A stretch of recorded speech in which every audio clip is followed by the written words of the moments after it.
வணக்கம் நண்பர்களே. அறிவுத் தேடலில் இருக்கும் உங்கள் அனைவரையும் வரவேற்கிறேன்.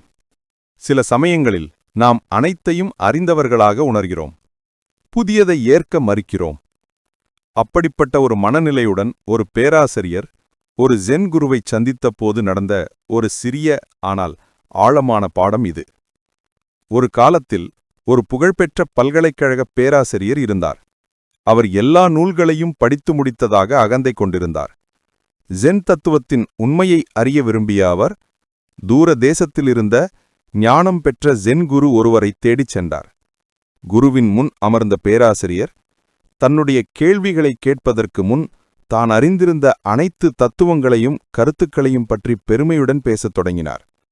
ஜென் குரு அமைதியாக புன்னகைத்தார். அவர் பொறுமையாக கேட்க மட்டுமே செய்தார்.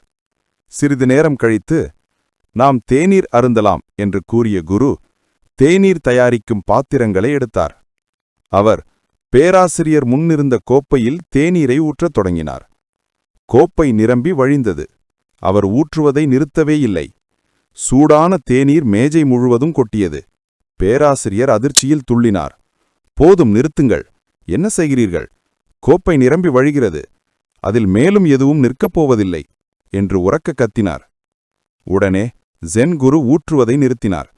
அவர் நிதானமாக கோப்பையை பார்த்தார். அவர் மெதுவாக பேசினார். பேராசிரியரே, இந்த கோப்பை எப்படி நிரம்பி வழிகிறதோ அதுபோலத்தான் உங்கள் மனமும் இருக்கிறது. உங்கள் மனக்கோப்பை ஏற்கனவே நீங்கள் கற்ற அறிந்த விஷயங்களால், பழைய எண்ணங்களால் நிரம்பி வழிகிறது. உங்கள் மனம் நிரம்பி இருக்கும்போது நான் சொல்லும் புதிய ஜென் ஞானத்தை உங்களால் எப்படி உள்வாங்க முடியும்?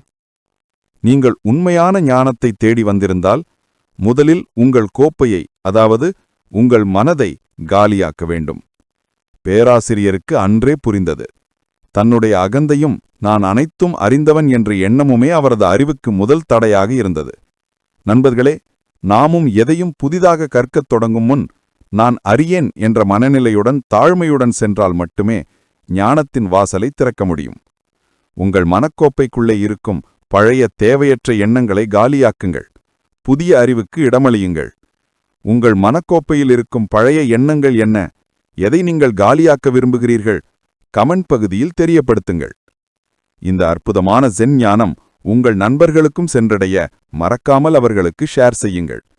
இது போன்ற ஆழமான சிந்தனைகள் மற்றும் ஊக்கமூட்டும் ஜென் கதைகளை தொடர்ந்து பெற உடனே சப்ஸ்கிரைப் செய்து பெல் ஐக்கானை அழுத்துங்கள். ஒரு லைக் கொடுத்து ஆதரவளியுங்கள். விரைவில் அடுத்த சிந்தனையுடன் சந்திக்கிறேன். நன்றி.